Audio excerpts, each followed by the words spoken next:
Many thanks for joining us on the newsroom. I am Tamilore Akinkulia, and these are the trending headlines at the moment.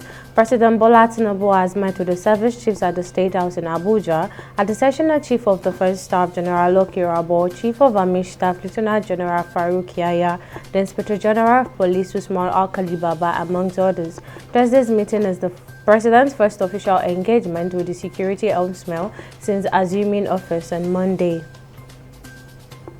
Governor of Imo State, Hope Uzodinma, has taken over the baton of leadership from KB Governor Atiku Bagudu as the new chairman of the Progressive Governors Forum. Uzodinma was elected via consensus during a strategic meeting of the PGF.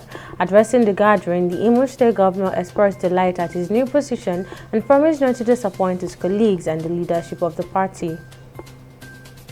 The House of Representatives have unveiled plans to probe the circumstances surrounding the launch of the national carrier Nigeria Air, initiated at the twilight of President Muhammadu Buhari's administration. Worried by the public's outcry trailing the exercise, the lawmakers have demanded relevant documents such as all private-public partnership agreements reached and signed with Ethiopian Airlines on the project and all PP agreements reached and signed with other parties with stake in Nigeria Air, as well as all documents, permits, and receipts relevant to the subject matter. They also requested document on full disclosure of the ownership structure of Nigeria Air.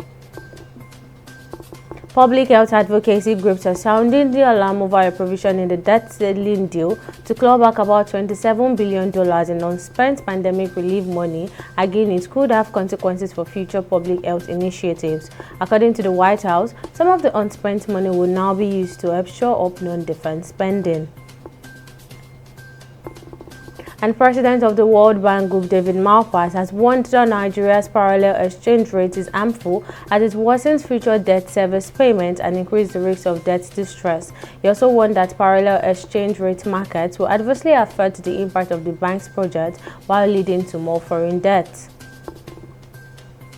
And on foreign scene, one of Australia's most decorated soldiers has lost a defamation lawsuit against three newspapers that accused him of involvement in the murder of 6 Afghans while on deployment. A 2020 report found credible evidence that members of the Australia Special Air Service Regiment killed dozens of unarmed prisoners in the lengthy Afghan war. However, Federal Court Judge Anthony Bisanko said in Sydney that each defamation proceedings must be dismissed.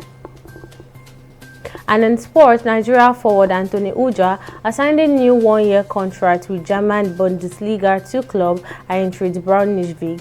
A 32-year-old impressed on his maiden campaign with the modest club despite an injury-ravaged season with Union Berlin last term. The striker scored 10 goals and provided 5 assists in 29 appearances in 2020 and 2023 season. That's it on Newsroom for now. Thank you for watching. I am Tamilore Akinkulia.